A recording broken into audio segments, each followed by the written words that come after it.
Tiago entrando. Unifor. S7. Então, artropatias, né? Deixa eu ver se tem outro de artropatias. Então, assim, pessoal, basicamente, né, aula de artropatias, vamos lembrar aqui da osteoartrite, né, ou osteoartrose. A gente acaba chamando muito de osteoartrose, mas o termo correto é osteoartrite, né? Então, lembrar dessa questão. E vocês vão encontrar a prova de residência como osteoartrose e não briguem com a questão, tá? Não briguem. Então, é um recado que eu dou para vocês, tá? Então, basicamente, né, quais são os critérios para você diagnosticar uma osteoartrite, né? Basicamente, você vai ter uma redução do compartimento articular e uma redução assimétrica, tá certo? Então, a redução assimétrica, isso é uma coisa que marca muito. Outra coisa, né, quando eu tô aqui no joelho, geralmente, o compartimento medial, ele é menor do que o lateral, tá certo? Então, para o joelho, especificamente, o medial é menor, tá? Além disso, osteófitos marginais, então, esses biquinhos, né, que surgem, são bem característicos. Esclerose subcondral. O que é que seria a esclerose? Esclerose é uma coisa branca, deixa aquele osso branco. Basicamente, o que faz crescer aquilo é um atrito. Então, o osso entende, né? O osso, ele entende a mensagem e ele produz mais osso para que não quebre aquele osso, tá bom? Então, esclerose subcondral é isso. Então, fica mais branco, tá certo? E, além disso, às vezes a gente encontra cistos subcondrais. Então, olha aqui nessa região da coxa femoral, né? Você vê que tem umas áreas mais escuras de permeio à esclerose subcondral, que são cistos subcondrais. Então, essas são características clássicas, né? Saibam disso. Dedo em osteoartrose. Geralmente pode pegar tanto interfalangiana distal como proximal, mas o que mais comumente pega é a distal, tá certo? Quando a gente está falando de mão, geralmente a gente pensa em 3 doenças reumatológicas, tá? As 3 principais, certo? A osteoartrite, a artrite reumatoide e a artrite psoriática. Seja bem-vindo, Dagomauro. Então, aqui a gente vai pensar na distal como predominância, tá certo? Mas lembrando que, a distal a gente chama de nódulo de Eberden, tá? Eberden geralmente tem relação com artrite, osteoartrite, tá? E quando você tem essa da interfalangiana proximal, pode ser tanto osteoartrite como artrite reumatoide, tá? As duas podem pegar a osteoartrite, mas aqui é mais artrite reumatoide, tá bom? A interfalangiana proximal, tá certo? Artrite reumatoide. A artrite reumatoide, o grande marco dela é a redução do compartimento de forma simétrica. Simétrica. E aqui não tem esclerose, aqui tem osteopenia. Atenção, pessoal, osteopenia. Então, apesar de ter reduzido o compartimento, o osso ficando escuro, assim, não tem produção óssea. Então, isso chama muito a atenção, tá? São esses 2 achados principais, redução do compartimento de forma simétrica e osteopenia, tá bom? Nas mãos, a gente pode ter deformidades ósseas, né? Então, às vezes, a gente tem o dedo em cabeça de cisne, em abotoadura de botão, a gente tem o desvio ulnar do carpo, tá? Então, os dedos, eles não ficam paralelos à ulna e o rádio, eles ficam desviados lateralmente, o desvio ulnar, tá bom? E em prova de residência, é impressionante, eles sempre cobram artrite reumatoide em 3 posições: mãos, pés e punhos. Mãos, pés e punhos. Então, quando o cara começa a anunciar dizendo mãos, pés e punhos, você tem que pensar em artrite reumatoide numa prova de residência, tá? Na vida real, você acrescenta aí, que é uma coisa muito preocupante, a instabilidade de C1, C2, que pode causar uma luxação na coluna cervical, tá? E a pessoa pode vir a ficar tetraplégica, tá bom? Ou morrer, né? Então, quando a artrite reumatoide, ela pega C1, C2, pode existir essa luxação de C1, C2, e é uma coisa catastrófica, tá certo? Então, lembrar disso. Diga, querida. Tipo, o desvio eu vejo, né, bem direitinho na radiografia. Mas esses outros, a questão da dedinho abotoadora, de botão, essas coisas, eu consigo ver no raio-x? Você consegue. Olha só que interessante, ó. Esse aqui é a cabeça de cisne, ó. Cabeça de cisne. Vai assumir essa conformação, certo? E a abotoadora de botão é o contrário, né? Esse daqui vai para trás, esse vai para trás, mas esse continua reto. Então, você vê aquele desenho assim do dedo entrando, né? Mas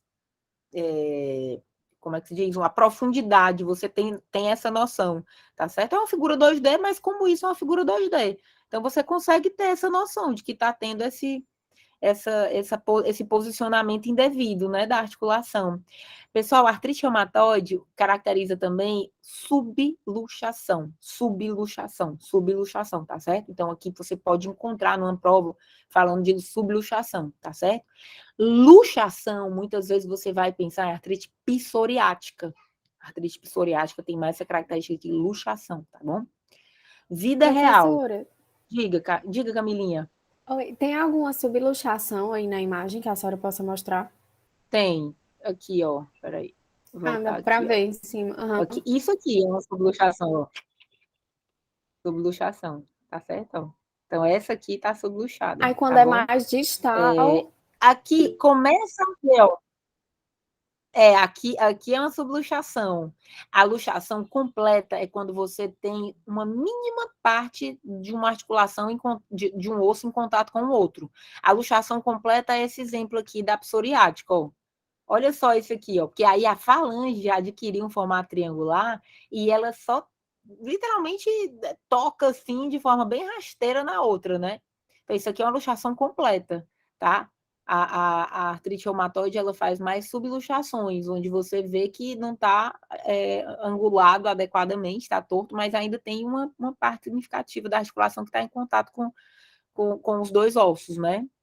Aqui, ó, inicia também uma subluxação, tá vendo? Aqui você percebe que já está ficando mais lateral. Aqui também está começando uma subluxação, tá? Mas bem claro está aqui, tá bom? A Eugêniazinha levantou a mão, não foi, Eugênia? Levantei, professora, mas a senhora acabou de responder. Era a diferença da luxação e a subluxação. Querida, show de bola. Olha só, galera, isso aqui é a vida real. Essa pessoa, ela tem as duas principais doenças reumatológicas. Ela tem, ó, uma redução simétrica da articulação. Simétrico fala a favor de quê? Simétrico. artrite reumatoide. Artrite reumatoide. Artrite reumatoide. E ela tem osteopenia Artrite também. reumatoide. Fala a favor de quê? Artrite reumatoide. Mas ela tem uma esclerose subcondral. Ih, não casou. Esclerose subcondral fala a favor de quê? Osteoartrite. Artrite, entendeu? Então ela tem as duas doenças, tá certo? Isso é uma coisa que acontece muito com a artrite reumatoide, porque às vezes a pessoa tem 60 anos, tem 50 anos, e ela já tem alterações de osteoartrite, entendeu? Então, às vezes, você soma os dois achados numa mesma imagem. Quando ela é muito jovem, ela tem mais as alterações da artrite reumatoide. Mas com o passar dos anos, ela pode adquirir um caráter misto das alterações. Diga, João. Professor, uma dúvida. Se a gente, claro que a gente teria o quadro dessa paciente, mas se a gente olhasse, por exemplo, essa radiografia sozinha e conseguisse ver essa osteopenia, mais a esclerose, a gente poderia pensar numa osteoporose junto de uma osteoartrite, a osteoporose causando a osteopenia e A a esclerose. osteoporose, eu adorei sua dúvida, João. Muito legal. A osteoporose, ela geralmente se manifesta, sim, com uma perda da densidade óssea. Então, você percebe que o osso está difusamente mais claro, difusamente menos branco, né? Mais escuro, difusamente. Não só naquela posição, tá certo? Então, assim, isso te ajuda a pensar que aquela área tem uma osteopenia focal. Então, se você vê que o osso é difusamente mais preto, né? Tá faltando cálcio ali, aí você pensa em osteoporose. Mas se ele tem uma área mais focal, justa articular, periarticular, que tá realmente focal mais escuro, aí você já não pode pensar. Perfeito. Porque a osteoporose ela é difusa. Ela é difusa. Ela não predomina periarticular, ela é o osso inteiro. Tranquilo? Show, professor, perfeito. Essas alterações, elas são mais periarticulares. Alguém levantou a mão. Ou não? Acho que só alguém entrou, né? E eu não sei. Então, beleza. Pessoal, espondilite anquilosante, clássico de prova de residência, pessoal, cai sempre, é uma doença que não é comum, mas ela cai sempre em prova de residência, tá? Então, é por isso que ela está aqui. Então, lembrar da associação com HLA-B27, com doença de Crohn, tá? Inicia em homens jovens, tá? A partir dos 20 anos, tá bom? Então, característica clássica, é uma doença que pega o esqueleto axial e ele prega de forma simétrica e ascendente. Então, inicia ali na região da sacroiliaca e vai subindo. E o paciente adquire a posição de esquiador, né, clássico, né, que você vai... Como é que isso acontece? Formação de sindesmófitos. Sindesmófitos são prolongamentos ósseos, né, que vão ligar os corpos vertebrais um a um. Então, o paciente ele perde a mobilidade total, o corpo fica congelado. Atenção, pessoal, isso tem tratamento. Eu tenho um super amigo meu de turma que é médico e tem isso aí, tá super bem, a posição dele tá ótima, tá? Então, assim, a pessoa começando a tratar cedo, as coisas mudam de figura, né? Diagnóstico diferencial, diga, Esther. Professora, os sindesmófitos, eles ligam, tipo, ele vai fazer essa anquilose, né, da coluna, mas ele, tipo, liga o quê, assim? Ele liga um corpo vertebral a outro. Deixa eu Mas, tipo, ampliar essa qual imagem aqui. estrutura, assim, tipo, que... É como se fosse osteófito, um osteófito gigante que liga um corpo a outro, né? Ele pode pegar também ligamento longitudinal, ele pode pegar ligamento longitudinal anterior e posterior, mas ele pega, a gente chama de sindesmose porque ele costuma pegar, uma formação de osteófito mesmo, é um prolongamento ósseo que às vezes não pega, não está no nível de ligamento, tá externo, certo? Que eu Então, tinha assim, ó, ficado com a dúvida. e ele ultrapassa o disco, tá vendo? Ó? Ele ultrapassa o É que eu disco. tinha ficado com dúvida em Diga, relação à diste da hiperostose esquelética, que também vai fusionar, né? Aí, Vamos lá pro tipo, disco. seriam sindesmófitos. Mas o disco, ele pega predominantemente o ligamento longitudinal anterior. Ó. Olha só como é que é, ó. Olha só. Ele pega predominantemente o ligamento longitudinal anterior. Aqui não há redução do espaço articular de forma alguma, diz que é completamente normal. Ele só pega aqui, ele não envolve circunferencialmente. Ele só pega o ligamento. Enquanto que o sindesmófito lá da espondilite anquilosante, ele pega circunferencialmente. Ele pega circunferencialmente, certo? Então, essa é uma grande diferença, tá? O DISH, a gente sempre fala de DISH porque pode cair em prova de residência, tá? Não é uma doença comum, mas a gente vê mesmo, tá? Em prova de residência, na vida real não é uma coisa... Se fizesse uma ressonância no disco, o disco ia estar hidratado, né? Exatamente, Efraim, você foi no ponto, tá? Foi no ponto. E você não vai ver, o paciente não tem queixa, olha que interessante, ele não tem queixa de radiculopatia. Tá super calcificado, mas é anterior. É anterior. Então, ele não tem queixa de compressão de raiz, né? Então, assim, é uma coisa interessante que muitas vezes é um achado de exame.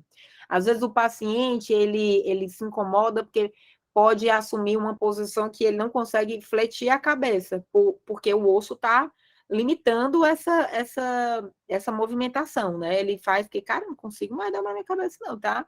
Assim, tá meio congelado, mas ele não sente dor, ele precisa... a queixa dele maior é de restrição à mobilidade, tá certo? Professora, Diga. e espondilófito é a mesma coisa? Espondilófito? Isso. Rapaz, eu não sei o que é espondilófito, não. Tem na imagenzinha ali no slide anterior, tem? Aqui? Peraí. No 14. Que aí ele coloca... Sindesmófito. Ah, sim. Espondilófito deve ser uma pequena protrusão, uma coisa menor do que o sindesmófito, porque o sindesmófito já é quando ele tende a ir em direção àquele corpo. O espondilófito é um negócio, é uma situação que tem a mesma etiologia, mas ele está menor. Ele não chegou ao fim, né? O começo e o fim não está entre corpo vertebral e outro corpo vertebral, ele está no meio do caminho. Tá bom? Obrigada.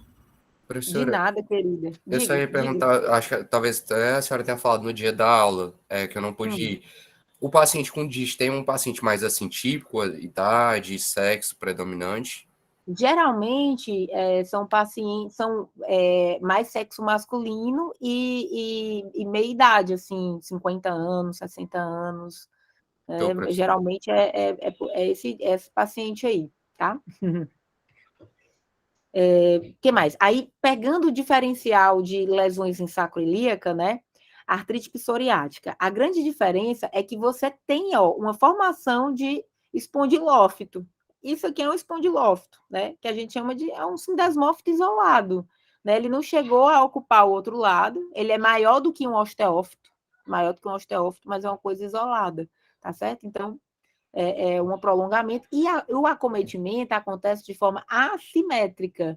Olha só, essa articulação aqui, ela está preservada e essa está reduzida, tá? Porque a espondilite anquilosante é simétrica e ascendente. Aqui é assimétrico, o acometimento é mais de uma sacroiliaca do que de outra, tá certo? E os sindesmófitos que são formados são sindesmófitos menores, né? Ainda Não eles não forma chegam coluna em bambu, né, não professora? forma coluna em bambu, tá? Não forma coluna em bambu. E, mais uma vez, a artrite psoriática, a gente falar aqui das mãos, porque é uma coisa muito interessante, que são essas luxações verdadeiras, a luxação verdadeira. A falange, ela assume uma conformação triangular e ela deixa de entrar em contato praticamente com a outra falange, né? A distal e a média, assim, tocam-se por um acaso, né? Poderiam não tocar, tá certo? A artrite psoriática, ela pode vir acompanhada de psoríase, que é uma doença dermatológica, tá? Mas não é obrigado você ter psoríase para você ter artrite psoriática. Diga, Bianquinha. Professora, a senhora pode falar de novo a diferença de luxação e subluxação, porque travou naquela hora aqui. Não, tranquilo, querida. Luxação é quando você praticamente não toca uma articulação na outra, ó. Um osso no outro. Olha só, isso aqui é uma luxação. Percebe que não dá, não, é um pontinho só que toca a interfalangiana média com a distal. Quase não toca, Entendi. certo? Então, aí vamos lá para uma luxação, subluxação. A subluxação, ela ainda tem um contato considerável, né? Ó, um contato considerável aqui. Esse osso, ele toca pelo menos metade, 50% dele está tocando aqui, tá? Então, assim, é quando aqui ainda toca, um osso ainda toca no outro. A luxação, ela não chega nem a tocar. Ou aqui por um acaso, esse negócio está inclinado. Cadê? Aqui, ó. Por um acaso, assim, tá perto, né? Então, isso aqui é uma luxação verdadeira, tá? Luxação verdadeira. A outra é subluxação. Geralmente, luxação, a gente tem que pensar em artrite psoriática. Muito mais do que outra coisa, assim. Quando você vê luxação, é uma coisa bem, bem típica, tá? Lembrar da gota, né? A gota, tofo gotoso, você tem nódulos de partes moles, né? Aumento do ácido úrico, a doença dos reis, é uma coisa que também, isso aqui é prevalente, você vê pessoas assim, tá? Então, basicamente essas lesões que são erosões em saca-bucado. Erosões em saca-bucado, olha só. Você vê que tem erosão, que tem uma comida, o osso foi comido aqui, tá? E uma coisa muito interessante é que, apesar dele ter sido comido, ao redor dele não tem osteopenia. Tá vendo que tá mais branco? Isso aqui é muito característico de gota, pessoal. É a erosão em saco-bucado com pouquíssima osteopenia ou nenhuma osteopenia. Então, não é uma área que está faltando osso, não é uma área. Assim, foi um foco que foi erodido, mas ao redor tem tendência à formação óssea, digamos assim. Então, ao redor tá mais claro, tá? Tem uma esclerose subcondral ao redor, bem clara, tá? Geralmente vai pegar o primeiro metatarso. Sempre tem acometimento de primeiro metatarso, tá? Das outras coisas que são importantíssimas, eu diria que a última importantíssima é a artropatia de Charcot. Por quê? Porque é uma lesão típica de diabetes mellitus, descontrolado cronicamente. Então, quem tem isso aqui, né? Quem tem isso aqui, basicamente, é uma pessoa que nunca se cuidou na vida. Ela tem diabetes mellitus e continua a vida dela levando como se nada tivesse acontecido. Então, ela vai ter uma neuropatia do diabetes, que vai limitar. Lorena falando aí, ó. O pai dela tem. Como seu pai conseguia controlar, Lorena, a diabetes dele? Não, professora, controlava não, diabetes descontrolada. A gente descobriu, acho que tem uns 2 anos dessa artropatia. Foi os pés começando a sentir muita dor e tudo, e quando fez a radiografia, com muita dificuldade para andar, e era como se estivesse fraturando, quebrando os ossos do pé. Exatamente, exatamente, Lorena. E tudo isso porque a pessoa desaprende a força que ela tem que colocar. Ela não tem sensibilidade distal no pé. Então, ela não sabe estar colocando muita força para andar. E aí podem acontecer microfraturas que eventualmente até formam calos ósseos. E também pode acontecer, tipo, isso aqui, pessoal, é uma subluxação. Olha o que está acontecendo aqui, ó. O fêmur e a tíbia. E aí vai acontecendo a subluxação que o nosso corpo, para tentar continuar com esses ossos em comunicação, em contato, ele começa a proliferar e formar ossificação heterotópica, que é isso aqui, ó. Você percebe que tem formação de osso perto, tentando unir para que não haja a luxação completa. Né? Então, isso aqui limita total a movimentação. Isso no caso do joelho, né? E o pé são os locais mais comumente acometidos, tá? Pessoal, isso é muito comum. É muito comum, porque diabetes é uma doença muito comum, infelizmente, uma doença silenciosa, que a gente perde a noção, né? Muitas vezes, se tem ou se não tem, se está controlado, se não está. Diga, Bianquinha.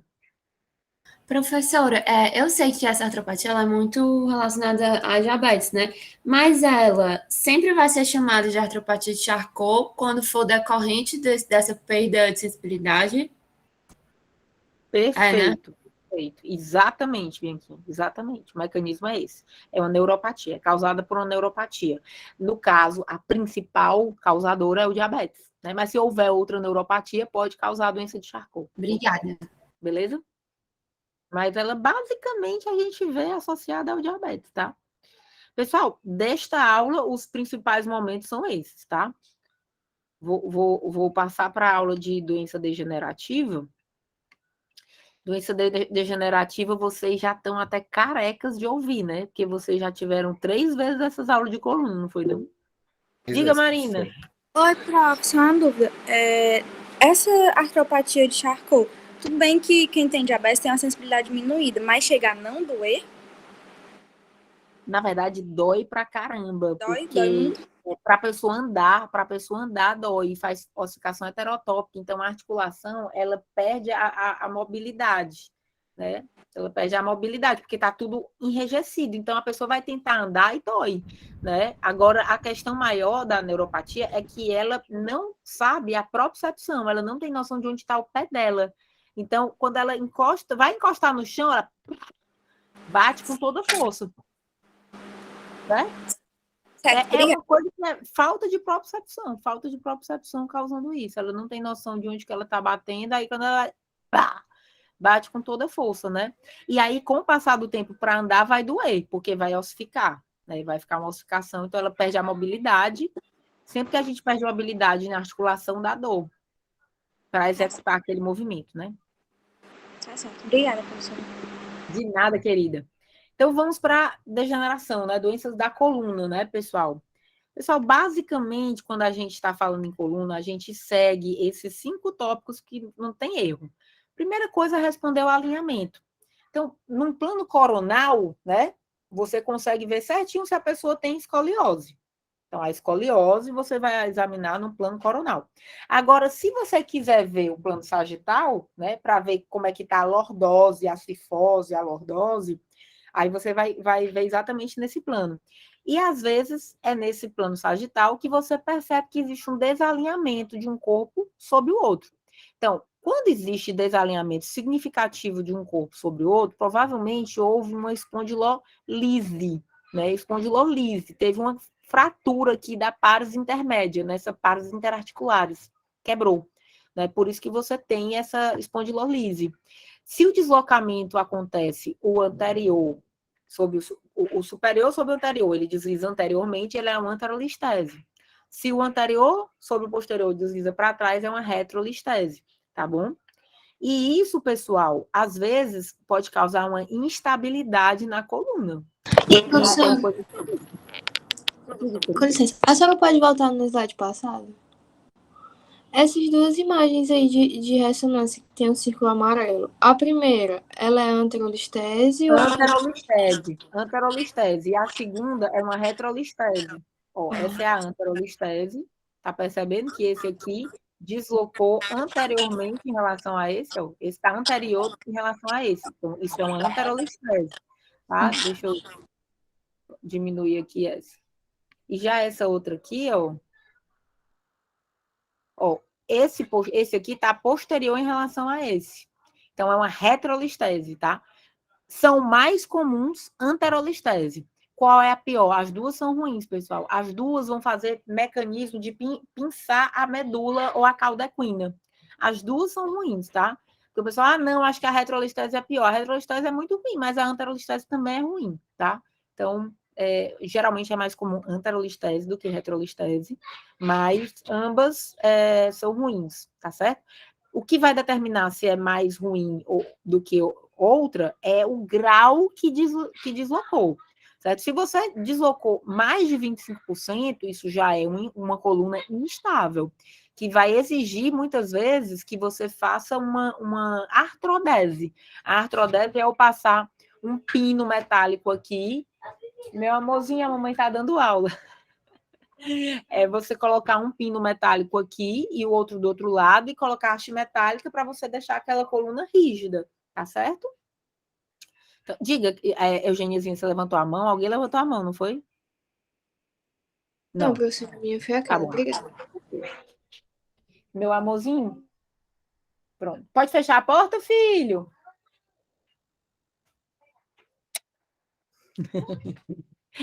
Bem, ok, né?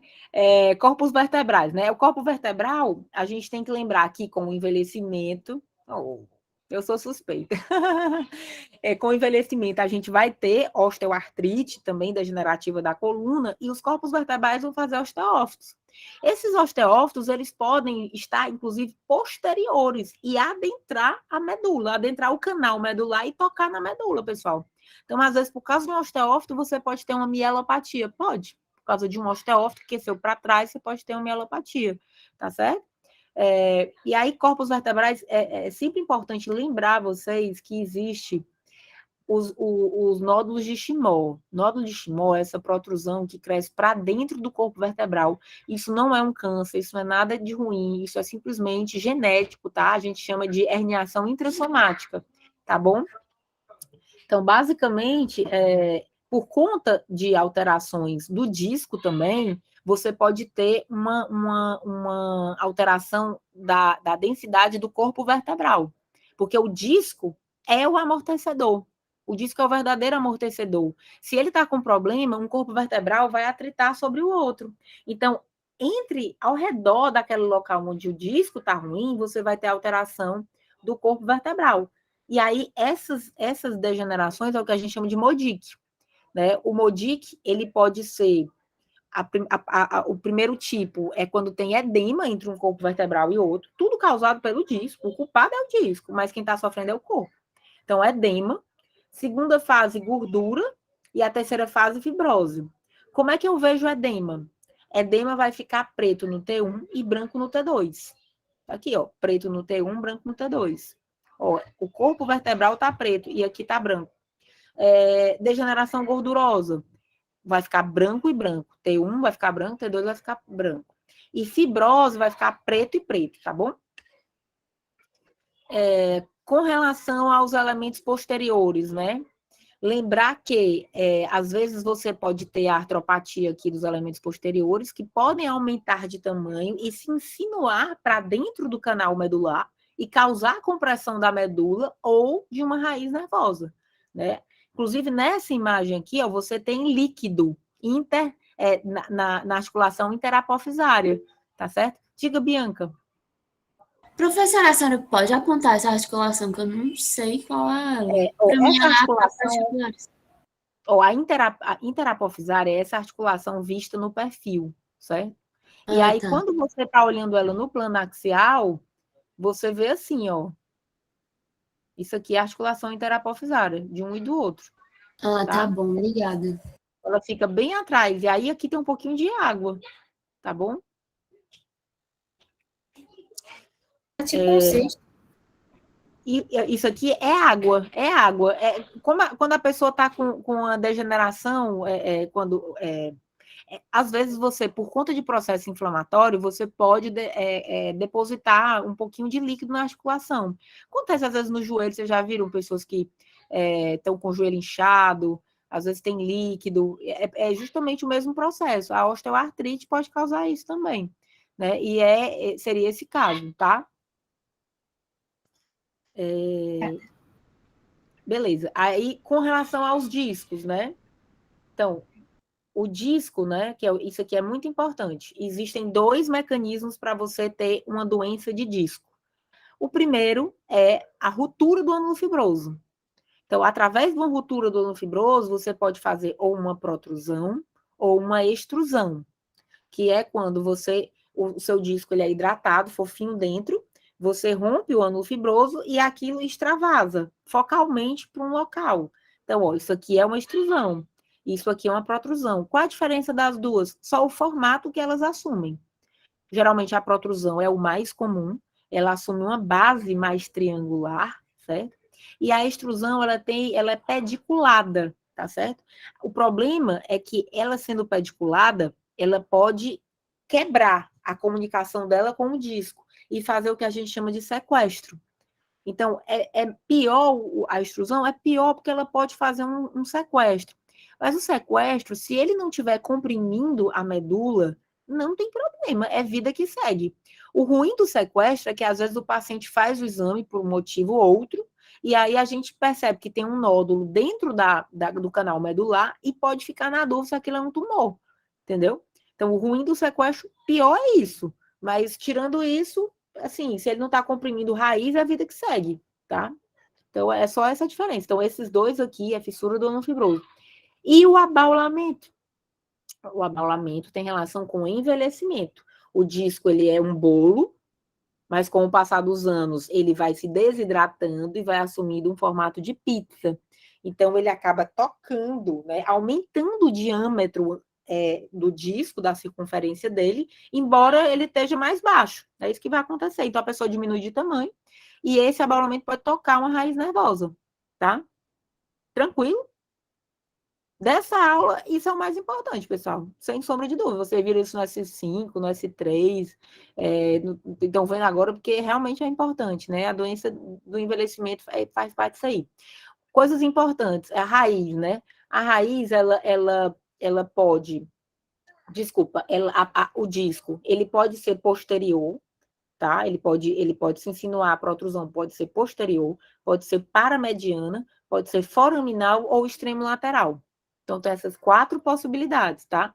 Quando ela é posterior, geralmente, se ela for pequena, não dá nada. A pessoa tem a vida que segue, não tem sintoma, não tem nada. Se ela for paramediana, vai estar tocando a raiz intracanal daquele nível. Se ela for foraminal, está tocando a raiz que está passando no forame de conjugação naquele nível. E se ela for extremo lateral, não toca nada, tá? Então, só para vocês terem isso em mente. E aí, exemplo clássico, né, que costuma cair em prova de residência, né? Então, ele põe aqui L5, S1, você está vendo que tem alguma coisa aqui, provavelmente uma protrusão, ó. No axial, você percebe que tem essa conformação triangular. Então, isso aqui é uma protrusão. Ela está predominantemente paramediana esquerda, tá vendo? E o que ela está fazendo? Ó, isso aqui é a raiz que está passando aqui, a raiz intracanal. Essa raiz intracanal é a raiz de S1. S1. E a raiz de S1 do lado esquerdo está aqui, ó, sendo deslocada posteriormente. Tá vendo?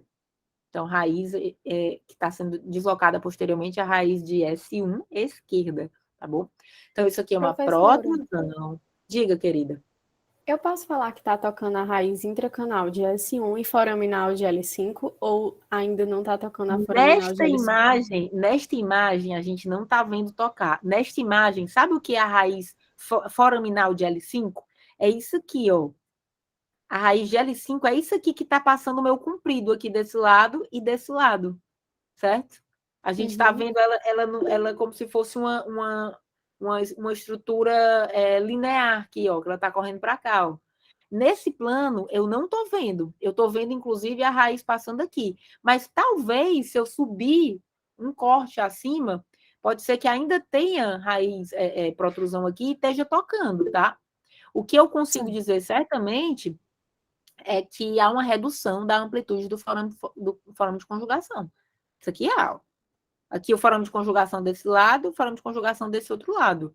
Se eu subir um nível acima, talvez eu veja um pouquinho acima, não é o nível assim, lá para cima, não. Subir um pouquinho o mouse para cima, talvez eu vá ver essa raiz aqui, ó, mais para cá. Aí eu vejo se está tocando ou não, tá bom? Mas o que a gente vê aqui é uma protrusão paramediana, né? E foraminal. Mediana também, ela é posterior, paramediana, foraminal, ela é predominantemente paramediana, que toca, ela está tocando a raiz de S1 intracanal. Isso eu estou vendo nessa imagem. Eu estou vendo isso, estou vendo a raiz aqui sendo tocada. Tá certo? É isso que eu vejo nessa imagem. Então, assim, é isso que dá para eu descrever, tá?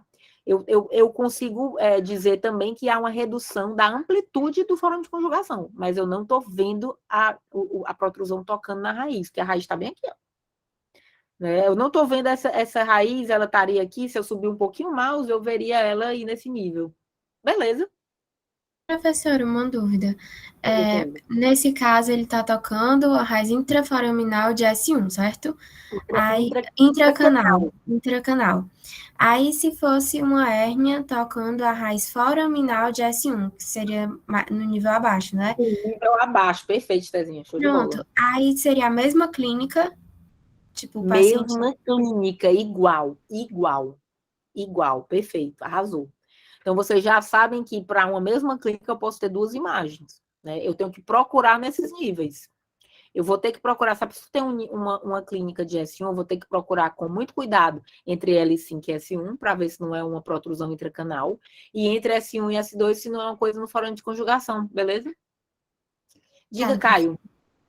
Professora, nessa pegada aí da clínica, justificaria só esse toque na raiz do nervo? Já uma dor neuropática do paciente, com sensibilidade e tudo? Justifica demais, isso aqui justifica demais, tá? Mas existe uma questão, Caio. Às vezes a gente toca e não desloca. Vamos dizer que esse negócio estivesse tocando, a raiz estivesse bem aqui, estivesse tocando. Aí, às vezes, você não tem clínica. Mas tem paciente que tem clínica só em tocar. Aqui, desloca. Não só toca, desloca. O nervo vai para trás. Certamente isso é importante. Isso tem clínica, tá certo? Quando desloca, é uma coisa importante, tá bom? Ok, obrigado. Professora, a outra imagem... Querida. Ai, desculpa, volta rapidinho. Não, a outra não, imagem não, que está acima dessa, ela toca a raiz foraminal de L5? Olha só, aqui, mais uma vez, eu vejo bem aqui o forama de conjugação, mas aqui deve estar tocando. Aqui você percebe até que essa região aqui está tocando, então aqui deve estar, tá? Mas o que eu vejo mais uma vez aqui é essa raiz de S1 sendo deslocada posteriormente. Que eu vejo claramente aqui é isso, tá? Mas aqui, provavelmente, se eu subir, vai estar tocando. Porque você já vê que tem uma proximidade maior desse nervo que está correndo aqui com essa pequena a parte da protrusão que está no forame. Mas, ainda assim, o que eu vejo nessa imagem é um deslocamento, né, da raiz de S1 direita, né? É o que eu vejo nessa imagem, uma protrusão posterior, paramediana e foraminal direita, que desloca a raiz intracanal de S1 direita. O laudo é esse, certo? Se eu subir essa imagem, talvez eu veja a protrusão batendo no forama de conjugação e assim, batendo na raiz nesse nível. É provável que nesse caso, sim. Você percebe até que o componente posterior dessa lesão é maior do que essa. Ele vem um pouquinho mais para trás. Diga, querida. Professora, é que eu tô meio confusa. Eu pensava que quando a hérnia era central ou paramediana, ela acometia a raiz de cima, tipo, entre a L5 e a S1, ela acometia a L5. E se fosse mais lateral, que seria intraforaminal, aí seria a S1. Tá, não é assim? Não, não, querido. Aqui, ó, lateral, forama de conjugação é L5. Forama de conjugação é L5. Aqui dentro é S1. Foi isso que você falou? Não, foi não, Não mas foi, tá, foi. tudo bem. Mas tu entendeu, Sim, ó? eu acho que teu Entre raciocínio é o L5 e S1, contrário. entre L5 e S1, o que está saindo, já está saindo, é L5. O que está dentro é S1. S1 vai ser o próximo nível, tá? Lembrar que quando você está vendo ali a coluna, vamos lá para a cervical, certo? Entre C1 e C7, a primeira raiz de C1, ela sai acima do disco, daquele nível, certo? Então, entre C1 e C2, por exemplo, está passando C2. Olha só, porque C1 saiu antes. Entre C2 e C3 está saindo C3. Entre C7 e T1 está saindo C8. É a exceção. Abaixo, T1, T2. Ao nível de T1, T2, que está saindo é T1. Entre T1, entre T2 e T3, T2. Entre L1, L2, L1. Entre L2 e L3, entendeu? L2. As únicas exceções, a regra é acima. Então, de C1 a C7, a primeira coisa que sai antes de tudo é C1. Mas entre C1 e C2, está saindo C2. Tá bom? Tá bom. Obrigada. O que está saindo, memorize o forame de conjugação. Eu estou falando do forame de conjugação, certo? O que está O saindo que é esse C2. forame, professora, de conjugação? Forame de conjugação é essa região aqui, ó. Essa região, tá? Por onde sai a raiz. Deixa eu abrir aqui algum exame, deixa eu ver se tem algum exame de coluna, que aí fica mais fácil. Se tiver coluna lombar, acho que era mais fácil. Nossa. Pronto. Vou pegar aqui uma coluna dorsal aqui. Se bem que aqui isso não tem, né? Essas aqui foi pegadinha do malandro que não incluiu a dorsal aqui. Deixa eu pegar uma. A melhor forma de mostrar para vocês é na dorsal, porque o forame de conjugação ele é mais amplo na coluna lombar do que na dorsal.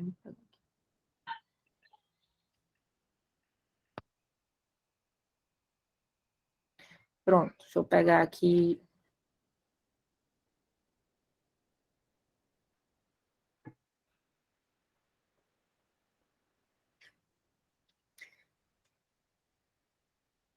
Pronto, ó. O ideal, ó, essa região aqui, pessoal, é o forame de conjugação. É isso aqui, ó. Ele está entre os níveis, entre um corpo e outro. Aqui é outro forame de conjugação. É por aqui que o nervo vai sair. É um espaço onde você. Aqui, ó, você percebe que é um espaço, existe um espaço, né? Entre o corpo e esses elementos posteriores. Existe esse espaço. A gente vê os forames de conjugação melhor dessa forma. Ó. Isso aqui é um forame de conjugação. Esse é outro forame de conjugação. Esse centro aqui é o nervo. Isso aqui é o nervo. Isso aqui é o nervo. Tá? Aí, dentro do forame de conjugação, vai estar passando a vértebra onde sai a raiz de cima ou de baixo? Aí depende de onde você está situado. Se você estiver situada acima de C7, tá? Vai ser o nível abaixo, por exemplo, porque C1 sai em cima. Então, entre C1 e C2 vai sair C2. Olha só. Entre C1 e C2 está saindo C2. Entre C2 e C3 está saindo C3. Entre C7 e T1 vai sair T1, ou C8, desculpa, C8. Tá? Agora, abaixo dos T's, T's é dorsal, a gente chama de torácica, para não, tá? Então, abaixo na região da torácica, já a regra é essa. Entre T1 e T2, vai estar saindo T1, tá? Porque a gente tem 8 nervos da coluna cervical, 8. E a gente só tem 7 vértebras, 7 corpos vertebrais. Vocês lembram disso? Sim. Que o C8 é a mais, né? Tipo, a raiz. Exatamente. Porque a gente tem um a mais, certo? Tranquilo? Ainda estão na dúvida com isso aí? Deixa eu ver aqui. Professor, naquela imagem que é entre L5 e S1, o que está saindo de baixo era para ser L5, né? O que está entre... Não, ó, entre L5 e S1, a raiz que está saindo no forame de conjugação é L5. E a que está dentro do canal S1. A que tá dentro do canal é S1. É por isso que essa que é cometida. Não é a L5. Seria Isso, porque eu estou tocando a intracanal, ó. Eu estou tocando a intracanal. O forame de conjugação está passando aqui, ó. Essa aqui é a raiz do forame de conjugação. Essa é a outra raiz do forame de conjugação. A intracanal é essa bolinha. A intracanal, ela tem um movimento, um trajeto crânio-caudal. Num corte axial, ela vai ficar uma bolinha. Num corte axial, uma coisa que é crânio-caudal, ela vai ficar uma bola. Ela é desse jeito, mas quando você corta, ela fica uma bola. E já a raiz de forame de conjugação, no axial, ela vai ficar como se fosse um vaso, uma coisa assim comprida, porque ela tem um trajeto antero-posterior, então ela vai assumir esse trajeto linear. Tá vendo? Ela está correndo daqui para trás. Ó. Eu estou vendo aqui como se fosse uma coisa comprida, né? Semelhante a uma mangueira, né? Uma estrutura cilíndrica, tá certo? E essa daqui não, ela está correndo crânio caudal. Quando você corta axial, ela vai assumir um aspecto de bola, de bolinha, tá bom? Entendi, professor. Obrigada. Eu sinto que vocês não entenderam. Deixa eu ver se tem alguma... Professora, então, pera. Fala só... Eu acho que a gente entendeu, mas, por exemplo, se a hérnia for paramediana, ela vai pegar qual? Se for L5, Paramediana é L1. intracanal. Paramediana é intracanal. Então, S1, né? Se for L5, S1. Isso, exatamente. Pronto. Exatamente. Aí, se ela for intraforaminal, que é mais lateral, ela pega... Aí ela é L5. Ou L5, que é que tá saindo naquele nível. Pronto, Tá certo, saindo tudo naquele bem. nível. Ok. Tá bom? Tá joia? Diga, querida. Esse negócio das raízes intracanais é só porque já é região de cauda equina? Ou se for... Isso. Ah, tá. É só porque é região de cauda equina. É só porque é região de cauda Se equina. for uma hérnia torácica, não tem isso da intracanal. Não tem. Você tem a mielopatia. Aquele nível inteiro, a partir daquele nível inteiro, você tem dormência ou para de ser, tem sensibilidade, né? Por exemplo, se você está no nível lá de T10, geralmente tudo que está abaixo do umbigo, você para de sentir. Tá certo? Entendi. Obrigada. Entendeu? Aí você faz uma mielopatia. A medula fica doente, tá? Perfeito. Foi excelente, excelente seu questionamento, Chazinha, excelente. Tá? Pessoal, e vamos agora finalizar na última aula, né? Essa última aula de tumores ósseos. Pessoal, basicamente, o que eu quero que vocês saibam se resume a isso. Quando é que uma lesão é pouco agressiva? Quando é que ela é uma lesão muito agressiva? É isso que eu quero que vocês saibam. Essa aula toda se resume a esse slide. Quando é que é uma lesão pouco agressiva? Lesão pouco agressiva, ela tem limites bem definidos. Ela tem bordas escleróticas, né? Não tem a ver se é mais preto ou se é mais branco, tem nada a ver. Às vezes a lesão é preta como essa daqui e ela é benigna, tem nada a ver. Agora, ela tem chance de fraturar, isso aí eu não vou tirar isso dela, ela tá faltando osso aqui, se a paciente cair, vai fraturar, vai ser um problema seríssimo, tá? Por isso até que a gente fala de lesão pouco agressiva ou muito agressiva, mais do que maligna ou benigna. Então, essa é uma lesão menos agressiva, ela tem bordas bem definidas, ela é uma lesão que você percebe que existe um limite bem preciso da doença para o osso comum. Já essa lesão não, ó. Ela tem limites mal definidos. Eu não sei onde é que termina a lesão e onde é que começa o osso saudável, não sei. Ela não tem bordas escleróticas, né? E uma coisa muito importante para a lesão maligna, lesão mais agressiva. Essa daqui não é um exemplo que eu vou dar adequado, mas se a lesão pega partes moles, isso é uma coisa que fala muito a favor de agressividade. E se ela tem reação perosteal do tipo não sólida. Isso é sólida, é quando você vê o osso bem íntegro, o limite do osso está bem íntegro, tá? Vocês vão ver até nos slides da monitora que às vezes ele pode até assumir um trajeto como se fosse uma montanha, mas não é triângulo, é montanha, tá?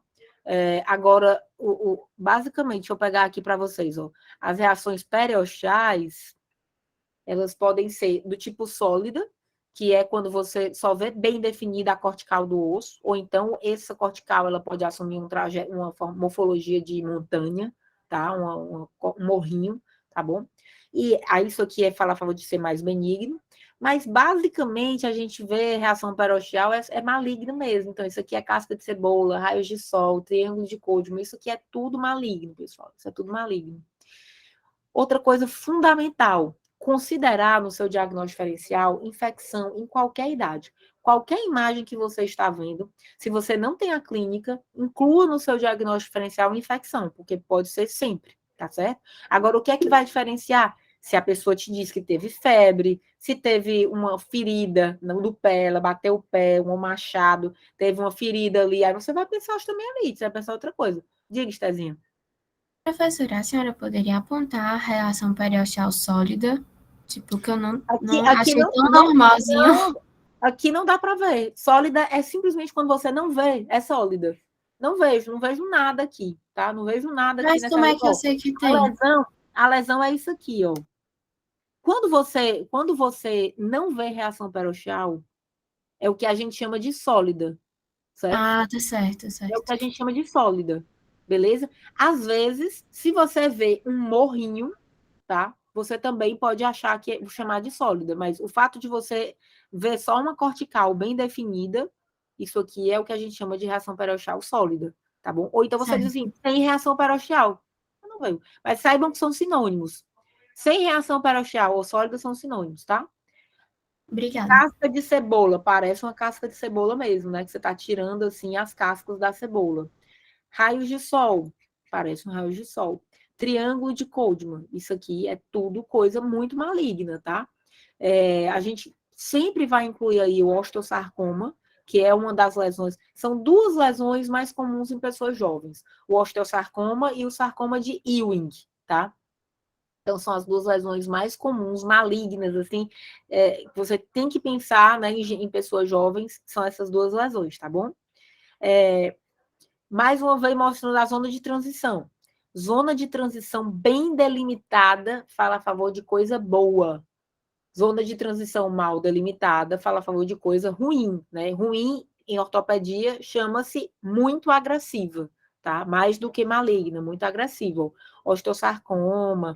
E aí, dentro dos muito ruins, como infecção pode ser tudo, infecção não é uma coisa que você tem que tirar o osso, se você tratar com antibiótico, você consegue resolver, né? Então, é uma salvação. Você pensa, você olha assim para a lesão e diz, cara, isso é uma tragédia, essa pessoa deve estar com osteosarcoma. Aí você já fica arrasado. Mas aí você lembra, pode ser infecção. Será que é infecção? Porque se for infecção, a vida dela vai mudar, né? O prognóstico muda da água para o vinho.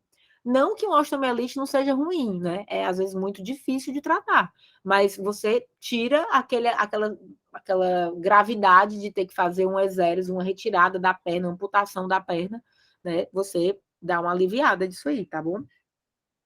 Então, assim, pessoal, basicamente, ó, as lesões, as características de uma lesão benigna. Bordas escleróticas bem definidas, reação periosteal sólida ou ininterrupta, não tem reação periosteal, não vi, não tem, sólida.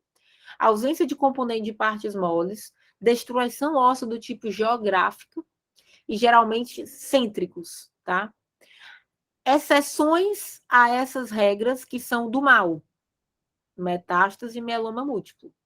Metástase tem borda, muitas vezes, muito bem definida.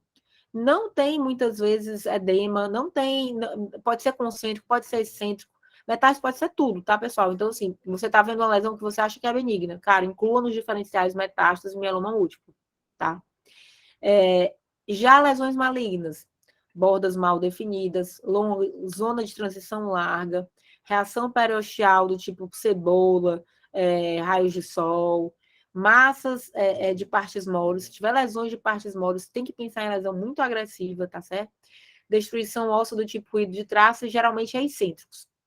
Estou vendo uma lesão que tem todas as características horríveis, mas temos que lembrar que pode ser ainda uma coisa do bem. Se for um granuloma eosinofílico, pode se manifestar dessa forma, é uma lesão do bem. E infecção você trata com antibiótico e resolve. Tá? Então, assim, é para você realmente saber que estou vendo tudo que é benigno, mas ainda tem duas possibilidades que pode ser maligno. E se eu estou vendo uma lesão que eu acho que é maligna, calma. Ainda pode ser um granuloma eosinofílico ou infecção, tá? Então, são essas... Diga, querido. Professora, a senhora pode só diferenciar rapidinho a lesão excêntrica de excêntrica, que eu tive um pouco de dificuldade? A cêntrica é aqui, ó. A excêntrica é isso aqui, tá vendo, ó? E a cêntrica é quando ela está mais centrada dentro do osso. Por exemplo, essa daqui é cêntrica, ó. Ela está bem no meio do osso. Bem no meio do osso. Tá? Essa daqui está pegando mais uma lateral do osso. Entendi. Tá? Então seria uma lesão assim, mais interna ao osso e uma mais externa, mais por fora, né? Mais interna. Se ela for mais central, fala a favor de uma coisa pior. Tá? Pior. Isso daqui é um sarcoma de Ewing, é péssimo. Metástase também é péssimo, mas metástase é exceção àquela regra, pode acometer em qualquer lugar, pode ser cêntrico, pode ser concêntrico, tá?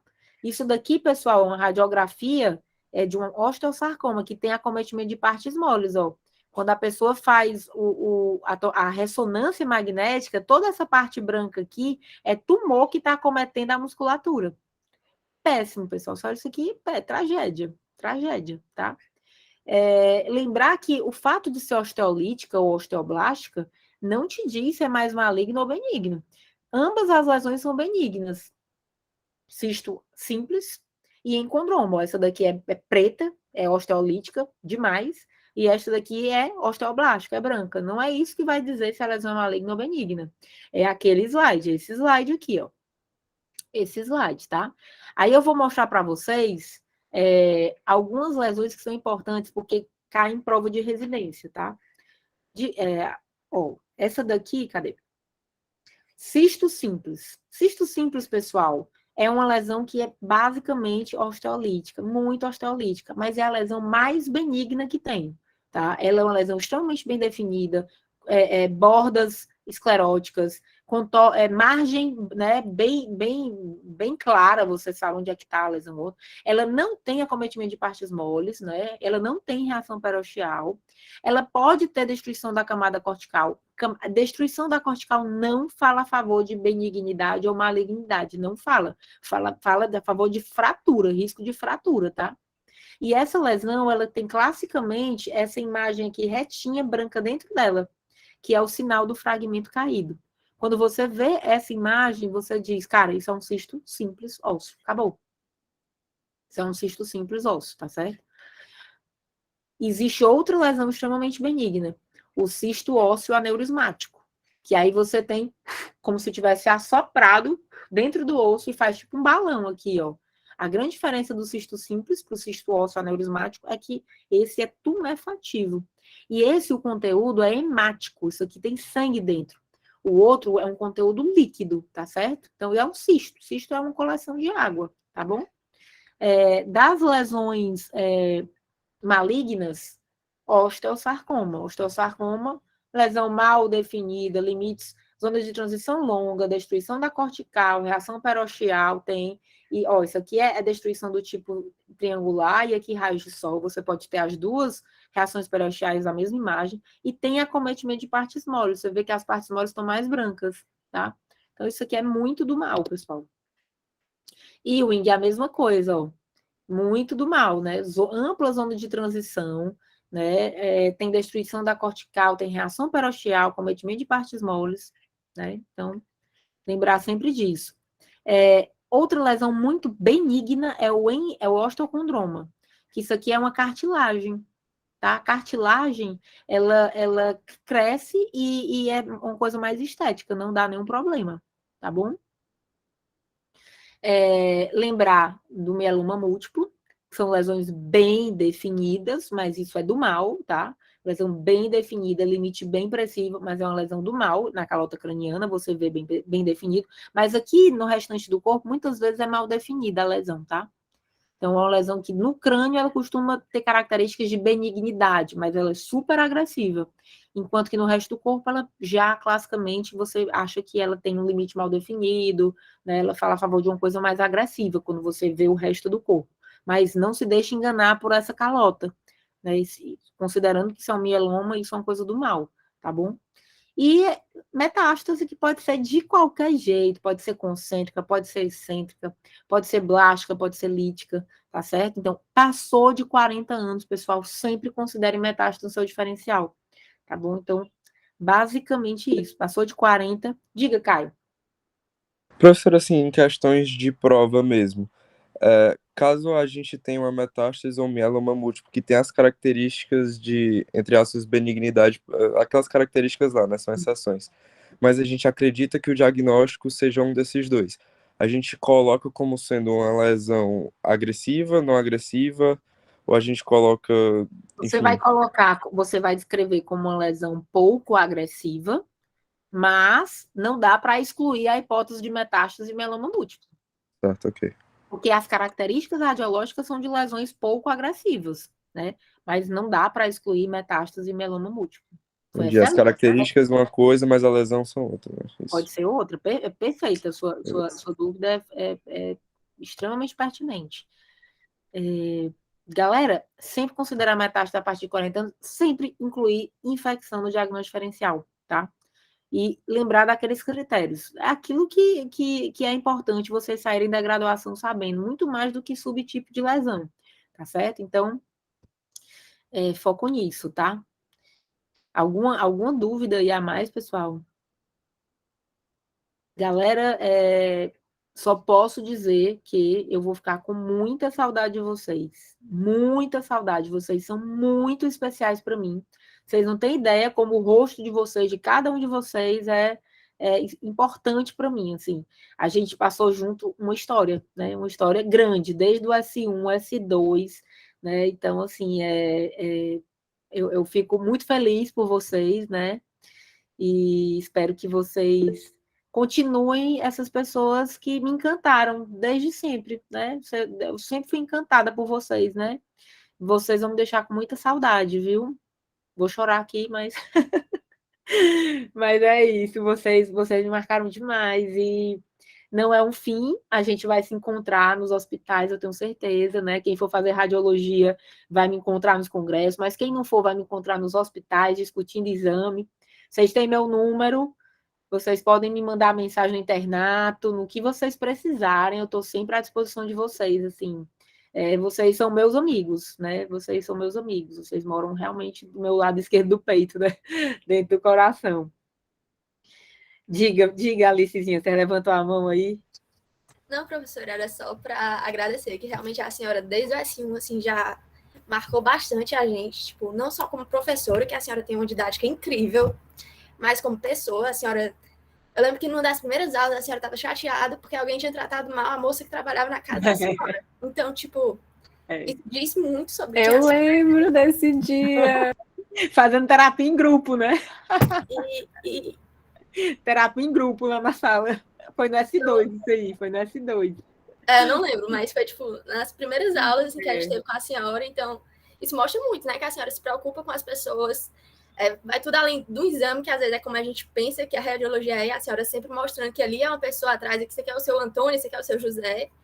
Então, a senhora foi incrível, a gente só tem a agradecer e dizer que a senhora, com certeza, tem um pouquinho da marca da senhora na formação de todo mundo. Obrigada, professora, eu queria muito falar também, eu não tô com a câmera ligada porque hoje minha câmera deu de quebrar, infelizmente. Eu tentei ligar, mas eu tava antes da aula chorando, tipo, porque eu notei que eu percebi que simplesmente seria a nossa última aula da vida com a senhora. E agora eu tô chorando também, mas a senhora marcou tanto, porque a senhora tá com a gente desde que a gente entrou. Então, assim, é uma coisa tão, assim, que a gente vira mais ou menos, assim, família mesmo, né? Então, a senhora viu a gente entrando e tá vendo a gente indo pro último ciclo da faculdade, a senhora acompanhou nossa evolução, como nenhuma professora acompanhou. Então, saiba que se a gente é especial para a senhora é 1000 vezes mais especial para a gente. É verdadeira, é uma troca. Nem se preocupe que é. E que a senhora marcou a gente, assim, A senhora nem tem noção do quanto a senhora marcou a gente, assim. A senhora não tem noção dos comentários que a gente faz sobre a senhora entre nós, que são sempre, assim, os melhores de todos. A senhora não tem noção do quanto é prazeroso ouvir a senhora falando, assim.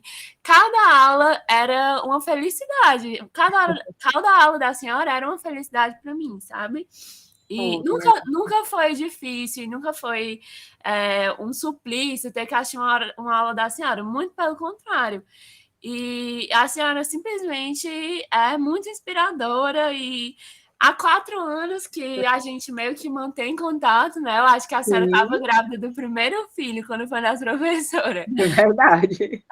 E nesses 4 anos, assim, pelo menos a minha admiração só consegue crescer. E tanto pela pessoa quanto pelo profissional, porque realmente a senhora é muito diferenciada, professora, e marcou com certeza a nossa trajetória. Vocês que são, pessoal, vocês que são. A gente enxerga nos outros o que a gente é, então são vocês, né? Ave Maria, eu desejo tudo de melhor para vocês. Vocês já são brilhantes, vocês já são médicos fantásticos, extremamente humanos, extremamente preocupados no aprendizado, né? Então, assim, eu tenho certeza que vocês vão continuar sendo essas pessoas que me encantam e, graças a Deus, o mundo vai ganhar médicos como vocês, né? Estou muito feliz.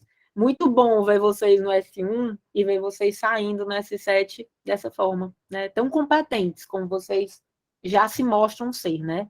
Não é à toa que vocês vão bem nas provas, né? Porque realmente vocês estão sabendo, né? Não é uma coisa inventada, né? E, Ave Maria, eu desejo tudo de melhor aí para vocês, viu, pessoal? Muito bom, obrigada, pessoal. Esse foi o primeiro semestre que eu tive aula com a senhora, mas a senhora não tem noção do quão a propaganda era feita, assim. Todo semestre eu tentava, mas nunca dava certo. Eu, gente, não acredito que eu não vou ter aula com essa professora. Pois você perdeu. Todo mundo fala que ela é maravilhosa, a rainha da rádio, não sei o quê.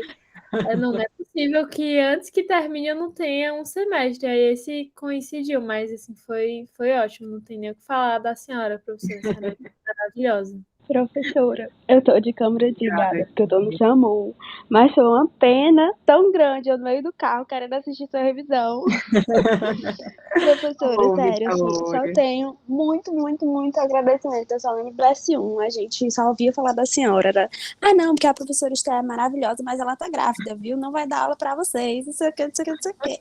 Aí quando chegou a primeira aula da professora Esté, ela com a sombra azul, super linda, bem branquinha, um batom vermelhão. Começou a dar uma aula que foi mágica, assim, a gente não entendia nada de rádio, nada. E eu digo a gente, porque era a turma toda surtando. Era aquela coisa assim, meu Deus, o que é radiologia? E aí chegou a senhora perfeita. Então, se a gente tira nota boa, não tenho dúvida que é mérito seu também, porque a gente consegue entender muito o que a senhora passa. Então, assim, muito obrigada de verdade, de verdade. Os semestres que a gente ficou sem a senhora foram difíceis. Deu para aguentar, deu para levar, mas foram difíceis. E, assim, a senhora é o tipo de professora, eu falo muito, que eu tenho alguns professores que me marcam. E a senhora é o tipo de professora que eu penso que é alguém que eu quero ser um dia, sabe? É alguém que eu quero ser parecido um dia, que eu me inspiro para ser um dia. Não só por todo o conhecimento que a senhora carrega, que a senhora passa, mas pela pessoa que a senhora é. A gente vê a genuidade que a senhora tem no coração, como a senhora é uma pessoa boa, sabe, generosa. Então, muito obrigada mesmo. Vou sair daqui e vou explodir ali. Maravilhosa. Vocês que são, pessoal, Ave Maria, vocês que são mesmo, assim. Obrigada por tudo, viu? Vocês fazem tudo ficar fácil, assim. Vocês que fazem. O interesse de vocês leva tudo lá para cima, assim. Faz a gente querer melhorar, faz a gente querer que vocês entendam, né? Assim, eu fico incomodada quando eu acho que vocês não estão sabendo. Estou incomodada até agora com a questão da raiz. Eu vou fazer um vídeo, assim, curtinho para vocês, negócio da raiz, para vocês ter certeza que vocês entenderam. Eu vou procurar uma imagem, vou gravar um áudiozinho para vocês. Viu? Mas obrigado por tudo, professora. Obrigada a você, viu, Efrainha? E continuem a Clínica Soberana, Vitóriazinha. A Clínica Soberana, sem dúvida. Obrigada por tudo, pessoal. A gente se vê nos hospitais. Professora, eu queria... Não, professora, não saia, não. Vamos professora, ficar aqui mesmo. Dizer o quanto a senhora marcou, acho que eu sempre vou poder dizer que a senhora sempre foi a professora que fez minha primeira entrevista de um processo seletivo, foi a primeira, minha primeira orientadora num trabalho de congresso, foi minha primeira orientadora num livro, e assim, a senhora, com certeza, eu posso dizer que eu fui muito sortudo em todas essas situações. Tive uma professora maravilhosa que falou só, até eu lembro até hoje, falando que eu falei que gostava muito de ler e ver filme de guerra. Até isso, a professora teve interesse de falar e me dar uma recomendação. A senhora sempre foi muito atenciosa, mesmo com aquele menino totalmente perdido do S2, que não sabia Você não era para onde perdido, ir no não, viu? trabalho, Ninguém é como fazer um perdido, pôster não. de congresso, como fazer um slide. A senhora foi lá e me ensinar. Então, para não repetir o que todo mundo falou, a senhora foi muito além das aulas para mim e com certeza para todo mundo. A senhora é maravilhosa. Muito obrigado. Obrigada, Professora, irmão. eu já Professora? estava sofrendo. Ai, desculpa, Vini, fala. Não, pode falar, Camila, depois eu falo. Professora, eu já estava sofrendo antecipadamente. Há uma semana já até comentado com a senhora que eu não queria que fosse a última aula. E o Johnny falou aí da Lidin, né? Professora, eu só entrei na Lidin porque eu aprendi a gostar de rádio com a senhora. E quando eu não era aluna da senhora, eu não gostava de rádio. Aí a senhora voltava e a matéria ficava interessantíssima. A senhora é maravilhosa, professora. A senhora está assim no meu ranking de inspiração máximo. E a senhora ainda está devendo para a gente o tutorial de sombras de delineador. Olha aí, ó. Deve desde o S1. Por favor, professora. Fazer um tutorial. Junto com a raiz, o tutorial do delineado Não, a colorido. raiz do Ney, vou fazer, viu? O negócio aí da raiz eu faço. A senhora bota um a mais. Passa vergonha, pessoal, passa vergonha. Professora, aqui falar é que eu me lembro, desde a primeira aula que a senhora deu pra gente, tipo assim, pra mim, que foi na nossa primeira aula que a senhora voltou da gravidez, que a senhora perguntou pra sala o que é que vocês queriam aqui na medicina e por que eu estou fazendo medicina.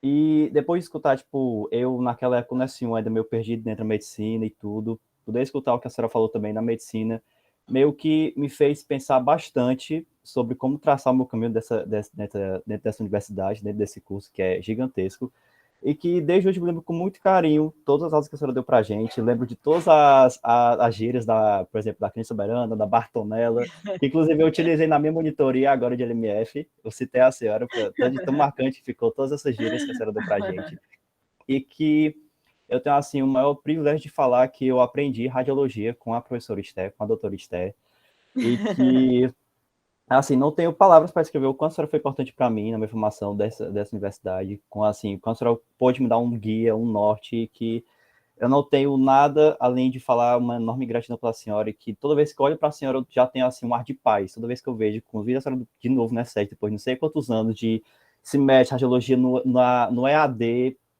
voltando presencial pela primeira vez com a senhora, então foi uma experiência incrível que eu não tenho como falar em palavras o quanto eu fico grato por isso. Então, deixa aqui meu sincero muito obrigado, professora Esther. Muito obrigado por tudo que essa fez pela gente. Eu não tenho nem como agradecer vocês, porque de fato, assim, saibam que a recíproca é verdadeira, assim. E eu agradeço demais por vocês terem feito minha vida feliz esse tempo que a gente conviveu, né? Próximo. De fato, sempre foi um prazer enorme dar aula para vocês, sempre. A turma me marcou demais, assim, em todos os aspectos, com as brincadeiras, com o grupinho lá da Clínica Soberana, a Alice sempre fazendo perguntas, a Ana agora, nesse último semestre, também sempre muito presente, o João, né, sem palavras ali em você, Vinícius, sempre em primeira fila, interessado. Então, assim, para um professor não tem nada mais importante do que ver que o aluno está querendo aprender, assim, não tem. Então, a energia, ela troca, né? Então, saiba que a energia de vocês faz eu querer dar o melhor de mim, assim. Então, eu estou muito feliz que eu tenha conseguido alcançar esse objetivo, que é um objetivo, assim, que eu acho que não dá nem para explicar, assim, né? E que vocês continuem essas pessoas, né, engajadas, preocupadas com o mundo, querendo melhorar, querendo ajudar as pessoas. Então, o mundo precisa de gente assim, que corre atrás do que quer e ajuda as pessoas, né? Então, vocês são essas pessoas aí. Eu sou muito grata por tudo. Mais grata ainda por ter tido a oportunidade de ajudar vocês na formação de vocês, né? Então, isso para mim não tem preço, pessoal.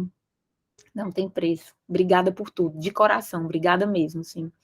Obrigada, muito obrigada. E mandem um beijo enorme para o resto da turma, que, Ave Maria, são sempre queridos, né? Queridos. Somos todos colegas médicos, desde o primeiro dia de aula. Desde o primeiro dia de aula, não tenho dúvida. Eu olho para vocês como colegas. É um privilégio enorme dar aula para um colega, né? Saber que um colega vai aprender com você. Então, assim, vocês são meus colegas sempre. É um prazer enorme, viu? Assim, Ave Maria, desejo tudo de bom para vocês, o que vocês precisarem, podem entrar em contato, viu? E mandem um super abraço aí para todo mundo que não esteve presente nessa aula. É isso, né? Já passar o dia todinho aqui. Tchau, professor. Obrigada, Tchau. Obrigado, Tchau, professora. Obrigado, tchau. Obrigado. Ninguém quer Obrigado, sair. professor. Tudo de bom aí para vocês. Tchau, Olha Michel. professora, depois eu quero a minha foto com a senhora, viu? Que eu tava morrendo de vontade de ter uma foto. Tchau, professor. Obrigado. É verdade. Tchau, prof. Obrigada. Um beijo. Obrigada, Tchau, professora. Obrigado por tudo. Valeu, Vini. Obrigada por tudo, querido. Tchau, tchau.